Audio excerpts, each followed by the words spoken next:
Hey everyone, it's Jason. We're back with part 2 of Legendary Marvel Secret Wars Volume 1 down here in the corner. This is the villains half. So we're going to jump right into this. We have, get some focus on here. Start off, we have Wasteland Hulk. The Wastelands are basically the Old Man Logan storyline. This is a giant behemoth Hulk, bunch of incestuous other Hulks. He mated with She-Hulk, who's the only person he could mate with in this storyline. Had a bunch of redneck children, and they fought Wolverine. And some of the cards in the Wasteland will represent that. He also has a Master Strike ability of Cross-Dimensional Hulk Rampage. So this is like the Wolverine Cross-Dimensional Rampage. So every time you play a Master Strike, every player has to reveal a Hulk card, or they take a wound. So it can be like an Incredible Hulk card that you've played. It could be the villain that you fought like from the Civil War set, or it could be you've already defeated one of the Mastermind Hulks, and you could reveal that. But that's kind of neat, because once you've found one, you've defeated one villain, you'll always have one. Generally. If it's one you're trying to play, but you can also stack the deck and play a bunch of Hulks, or always play a Hulk, and then everyone has a chance. But if you don't play, or you're playing as any Hulks, that really limits when you'll be able to do it, and everyone will probably take a hit. So again, it's a difficulty setting of the game, which is really cool. Brutal Beating, Memories of Pain, Radioactive Regeneration, and Revert to Bruce Banner. His villains are, these are characters that were featured in both, kind of both Old Man Logan stories, somewhere in the original Wolverine comic, and somewhere in the Secret Wars Old Man Logan comic. So this is the Wasteland Kingpin. He's basically just a giant, big thug that said, hey, I'm the Kingpin now. So he has a bribe ability, which like the other Kingpin, you can pay, attack, or recruit to defeat him. Escape, if he gets out of there, he ascends and becomes the new Mastermind, which is kind of like what he did in the comics. He defeated the last Kingpin and became this one. And then he has a Master Strike thing. We have Wasteland Hawkeye, who's not really the villain. And that's kind of the weird thing about some of the Secret Wars villains, is they're not necessarily the villains of the story, but they're characters from that domain. So although Kingpin was technically a villain, Hawkeye was a good guy working with Wolverine. It's just another character from that area. So, and this is Blind Hawkeye, basically. Old Man Hawkeye, if you read the new comics. Wasteland Spider-Girl. This is Hawkeye's daughter. Daughter that he had with Spider-Man's daughter. Is her mother. It's a confusing story. But basically, Hawkeye just left her, and then when he came back and visited periodically, she decided, like, hey, I'm going to become the new Kingpin. So she is kind of a villain. She tried to kill her dad. And then we have the Hulk gang, who also are considered Hulks for Cross-Dimensional Hulk Rampage. They're just his redneck children. And you can kind of see in the picture here, they're riding the Fantastic Car. Up next, we have Zombie Green Goblin. So this is from the Marvel Zombie storyline in the Secret Wars world. They have the Shield, which is a giant wall, and on the other side are basically mindless type minions. There's the Annihilation Wave. There is the Ultron Army, which is Perfection, and then there are the zombies. So there's a lot of different zombies in there. Even the stories with the zombies, it doesn't really follow any narrative, just because he's the mastermind. Green Goblin wasn't in charge. They just sort of picked a zombie to take charge of everything. So he does the Deadlands, and then he also has Master Strike, Raise the Living. basically Raise the Living is whenever this does it, you reveal, I think, the top card of your victory pile, and then that guy comes back into play. So basically, these guys can keep triggering other zombies to keep coming back into play. What's also cool about these guys, we'll get to that in a minute. So we have Army of Cadavers, who gives, yes. So it's Rise of the Living Dead, and then he also has, you can give it to other players, or other villains. I'd love to have you for dinner. And Reign of Terror, and the Hungry Dead. So then now the villains in here are all different villains. So that's one of the more different things. Instead of having, again, like 4 characters with multiple versions, everyone is different. So we have Venom, Zombie Venom, Zombie Baron Zemo, Zombie Thanos, who can become a mastermind, Zombie Mysterio, who can actually become a mastermind tactic, Zombie Mr. Sinister, who can become a mastermind, Zombie MODOK, Zombie Madam Hydra, and a Zombie Loki, who can become a mastermind as well. Next up, we will have Nimrod, Super Sentinel.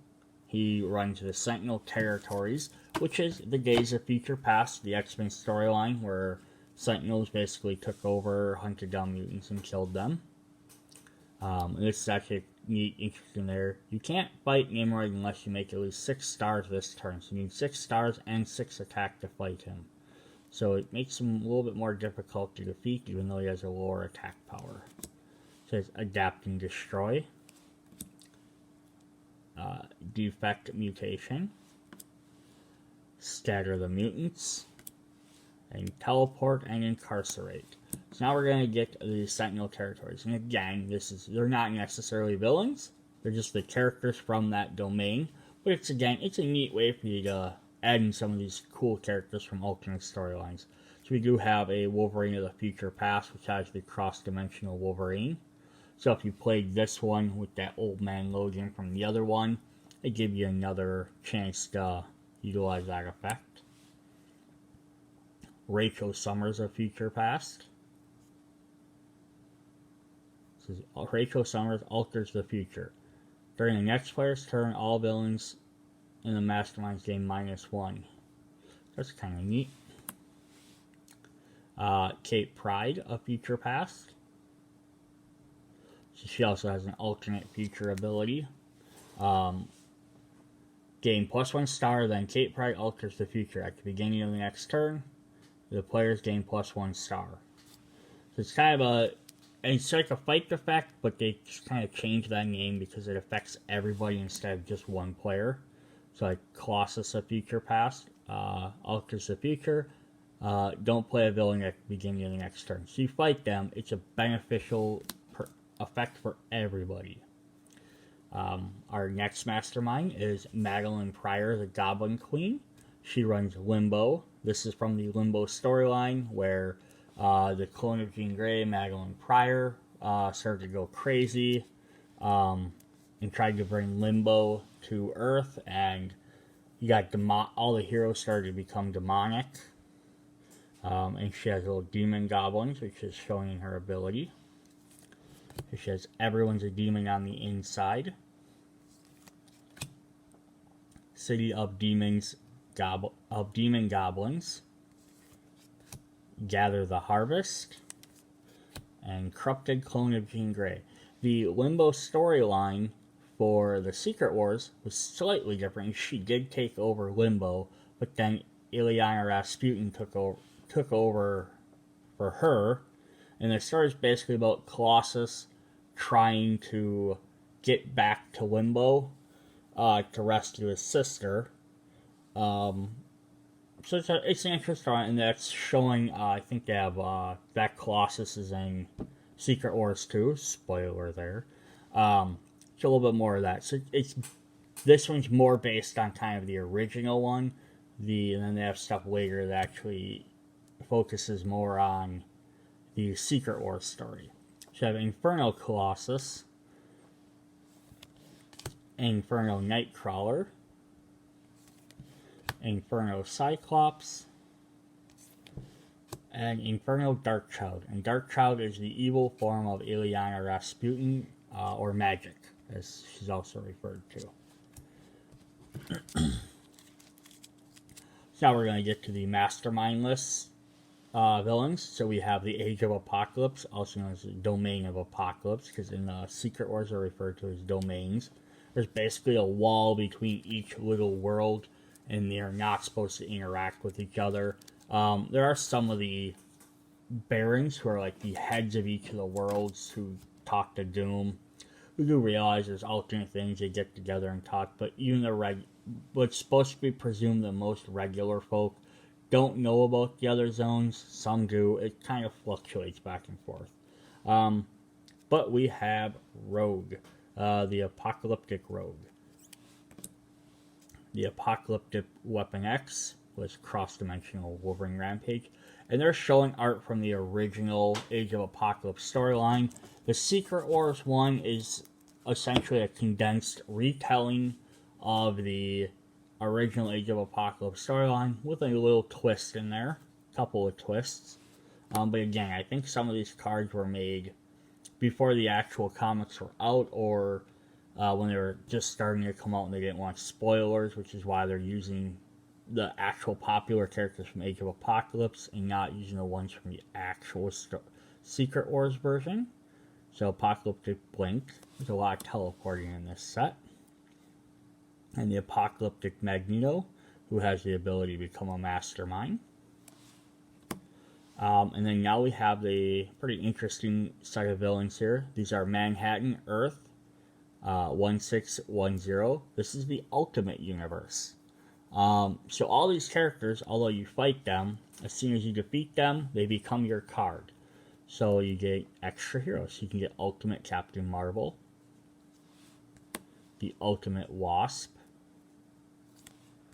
the Ultimate Captain America, who works just like a regular Captain America. You get +1 for each thing. And then you get Ultimate Thor. This is the first time we see cross-dimensional Thor Rampage, because there's been multiple Thors now. And then we have some henchmen villains. These are the Ghost Racers. This is actually a very interesting comic. In the Ghost Racers comic book, basically everyone with Ghost Rider is possessed with the Ghost Rider. There's all the different ones from different eras. You can kind of see on here. There's the current Robbie Rise one. There's the original Danny Blaze. There's Johnny Tech. The newer one, there's, I think that's Zaratos up there. And then I believe that is the old horse riding one. But there's a bunch of different ones. There's Alexandria. But basically, they're competing in races every week. Whoever wins kind of becomes the popular one for the time.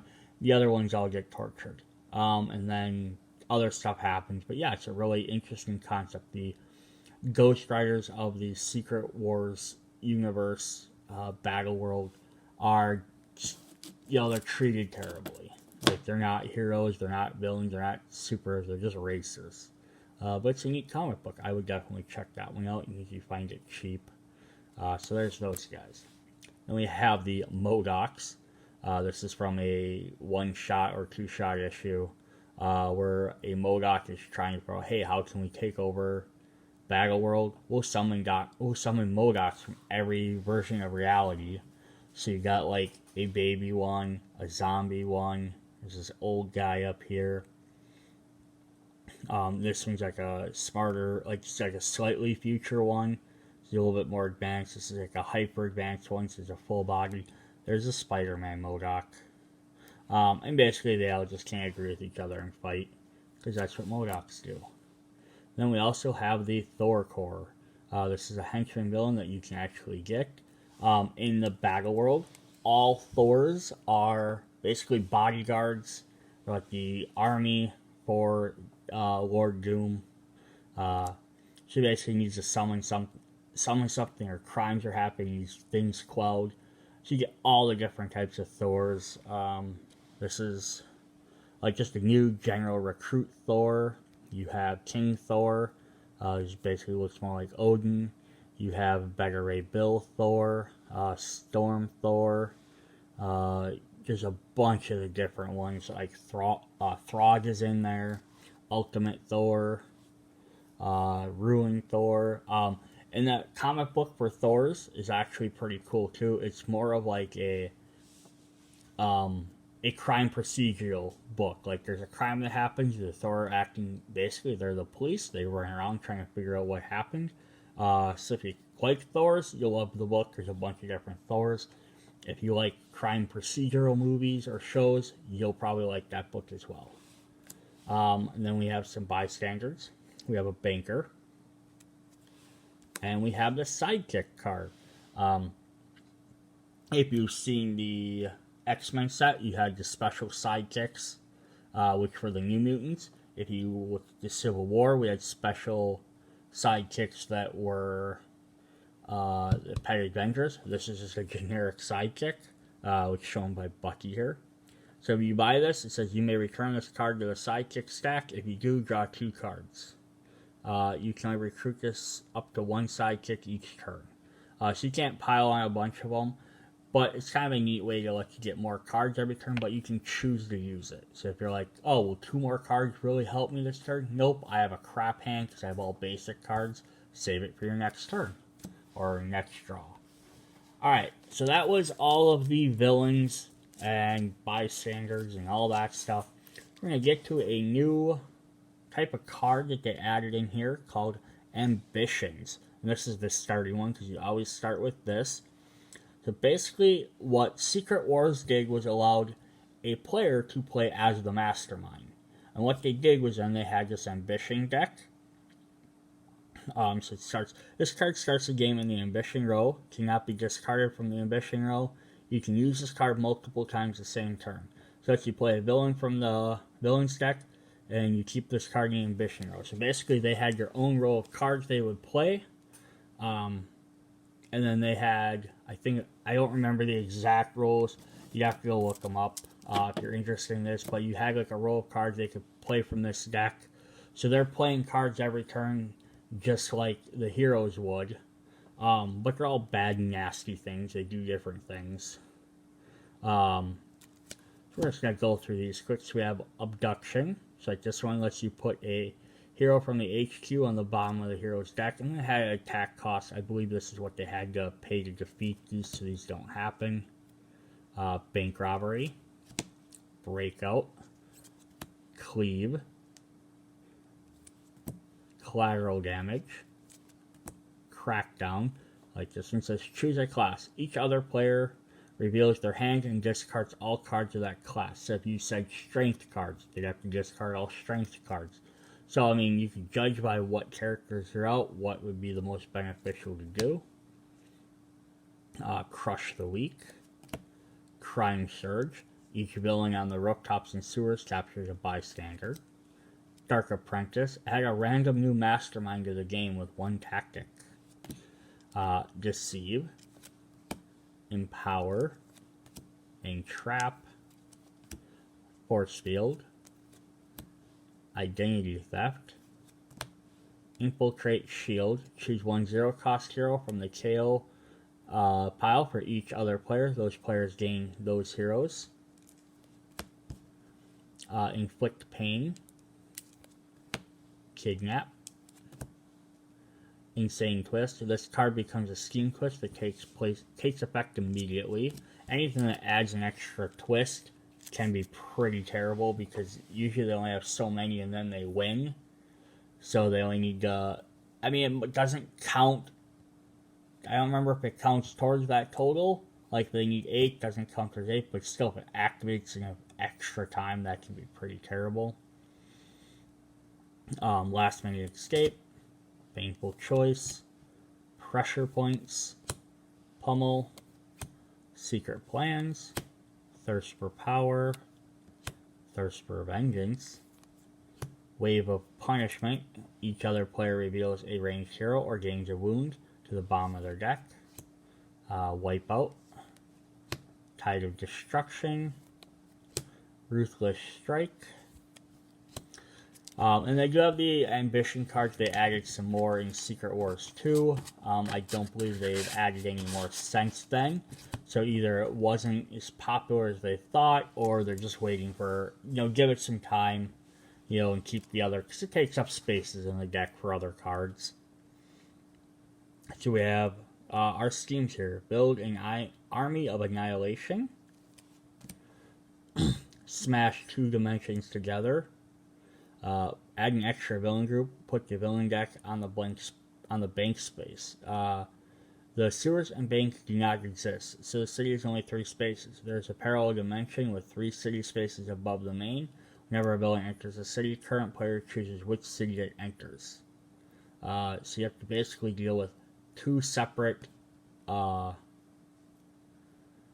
spaces. So they can escape quicker, but there's also more or less that you can deal with.